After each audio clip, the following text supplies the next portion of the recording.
अभी तो मैं कहता हूँ ये वी आर वेरी लकी कि हमें ये मिल गया है यहाँ पे, वरना हम वैसे तो लेट हो गए हैं।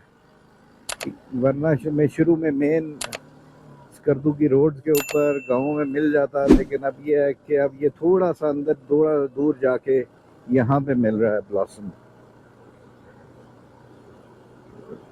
बहरहाल, वाह, दिल खुश हो गया है यहाँ पे।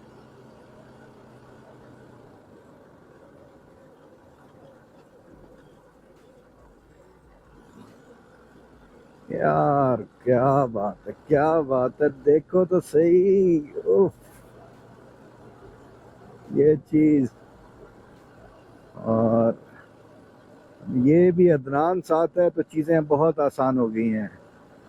मैं कहता हूँ यार ये यहाँ के लोग जो है ना वो इतने सपोर्टिव, इतने कोऑपरेटिव है। अब ये अदनान भी है अपने काम काज छोड़ के जो है ना साथ हो गया कि यार टूरिस्ट हैं, दूर से आए हैं, तो ये किधर ऐसे ही घूमे फिरेंगे, पता भी नहीं होगा इन्हें, धक्के ही खाते फिरेंगे। तो इनको मैं खुद जाके दिखा देता हूँ।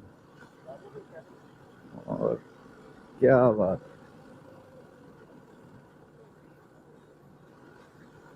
प्लस एक और सपोर्टिव हैंड जो है ना वो मिल गया है, तो ये भी सही है कि ये बंदा भी जो है ना अब वीडियोस बना रहा है। उसको भी मैंने लगा दिया इस काम पे कि अदनान मेरे भाई, अब आपकी प्रेजेंस का जो है ना फ़ायदा उठाते हुए अब आप भी वीडियो बनाओ ताकि कुछ डिफरेंट एंगल्स हो जाए।